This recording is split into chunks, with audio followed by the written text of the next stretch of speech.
Well, not really. More like the beginning. For it is here that the tale of Hansel and Gretel truly begins. The king and the queen soon had a pair of beautiful twins, a girl and a boy. They named the boy Hansel and the girl Gretel.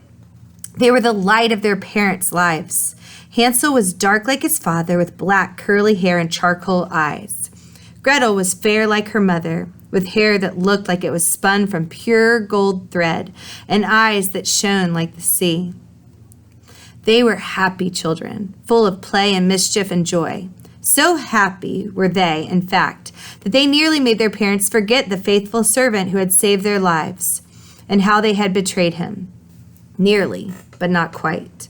And one day, as the king played with Hansel and Gretel at the foot of his bed and the queen was off in chapel praying, he began to cry. He understood me, the king said, though I did not understand him. He fell to the foot of the statue and wept. When his tears touched the stone, something miraculous happened. Johannes spoke.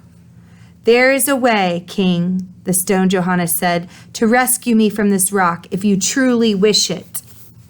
"Oh, I do," the king cried. "I'll do anything, anything," said Johannes. "There are no young children in the room, right? You're certain? Okay?" And Johannes said, "You must cut off the heads of your children and smear my statue with their blood. And then, and only then, will I return to life." Remember what I told you would happen when Hansel and Gretel finally showed up? The king collapsed on the bed, weeping, but he felt he had no choice.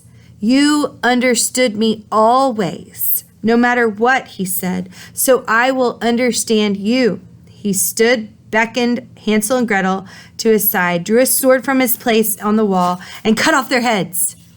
The lifeless bodies dropped to the floor. "See?" The king took their blood in his hands and smeared it on the statue. Just as he had foretold, Johannes returned to life, covered in the children's blood.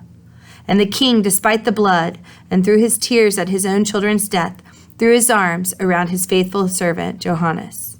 The end. Dun, dun, dun.